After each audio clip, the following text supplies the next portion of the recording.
मैंने देखा कि यहाँ के गांव-गांव में मेरे पिताजी, मेरे परिवार के प्रति कितनी श्रद्धा है। रात रात तक हम यहाँ के रास्तों से गुजरते थे तो लालटेन लेकर बुजुर्ग लोग हमारा इंतजार करते थे। कभी कभी मेरा चेहरा देख के रो पड़ते थे कि राजीव भैया की बिटिया आई है। मैं समझी कि जनता की श्रद्धा का क्या मतलब होता है, कि उसका आदर करना चाहिए। मैंने देखा कि किस तरह से मेरी माताजी जब आई कैंप में जाकर बच्चों की आंखों में बूंद डालती थी, दवाई डालती थी, तो किस तरह से उनकी माताएं खुश होती थी। बेवाओं को देखा जब हम लोग कैंप लगाते थे, कितनी गरीबी में रहते थे और हम पेंशन देते थे। उस समय पेंशन मिलता था, बेवा पेंशन कहते थे उसको। मैं समझी कि कितना संघर्ष था आपके जीवन में और कैसा रिश्ता था आपके बीच, मेरे परिवार के बीच, कि ये राजनीतिक रिश्ता नहीं था, एक प्रेम का रिश्ता था, श्रद्धा का रिश्ता था, सत्य का रिश्ता था।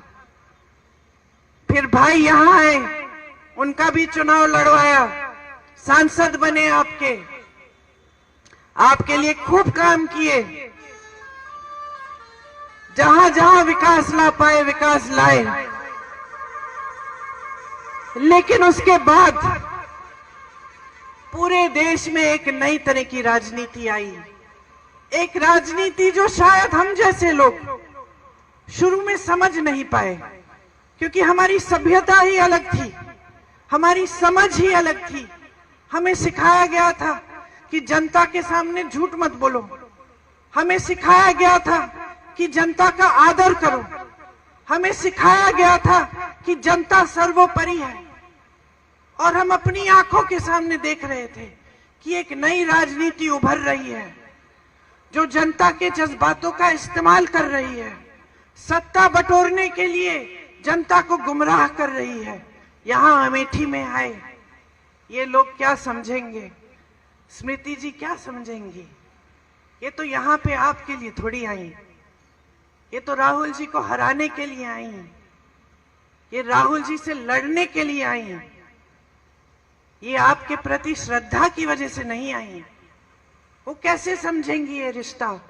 इन्होंने झूठ फैलाए कि हम आपकी जमीन हड़पने आए थे, कि जिन महिलाओं के जिस समूह में आप थी, आपको याद है जो परियोजना थी, कि वो परियोजना ही हमने इसलिए बनाई कि हम आपकी जमीन हड़पना चाह रहे थे, कि हम लूट रहे थे आपको, कि हमने कुछ नहीं किया आपके लिए, कि हमारे दिल में सिर्फ परिवारवाद की भावनाएं थी, सिर्फ सत्ता चाहते थे हम, हमारे दिल में आपके लिए कोई भावना नहीं थी। और कुछ ऐसा हुआ कि इन बातों से आप थोड़ा सा बहक गए, कुछ लोग बहके, कुछ लोग दृढ़ रहे। जो भी हुआ, राहुल जी वो चुनाव हारे और एक पुराना रिश्ता जो आपके बीच, हमारे परिवार के बीच था, वो थोड़े समय के लिए थम गया, लेकिन टूटा नहीं, क्योंकि वो रिश्ता कभी टूट नहीं सकता है।